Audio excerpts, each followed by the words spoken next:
ఆత్మీయంగా చెప్తున్నాను.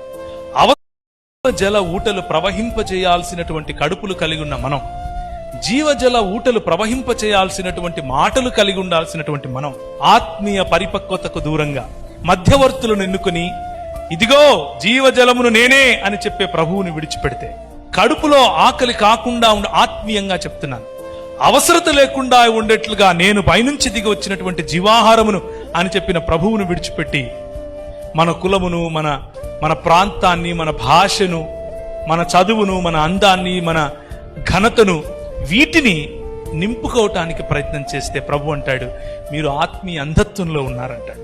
కానీ అంధకారములో నుంచి మనం వెలుగులోనికి పిలువబడింది వీటి కోసం కాదు. మనం అంధకారంలో నుంచి వెలుగులోకి పిలువబడింది ఆయన గుణాతిశయములను ప్రకటించటం కోసం. ఆయన గుణాతిశయములను ప్రకటించినప్పుడు, మనము నడిచినప్పుడు ఇదిగో దేవుని దూతలు వస్తున్నారు అని ప్రజలు చూడగలగాలి. జీవజల ఊటలు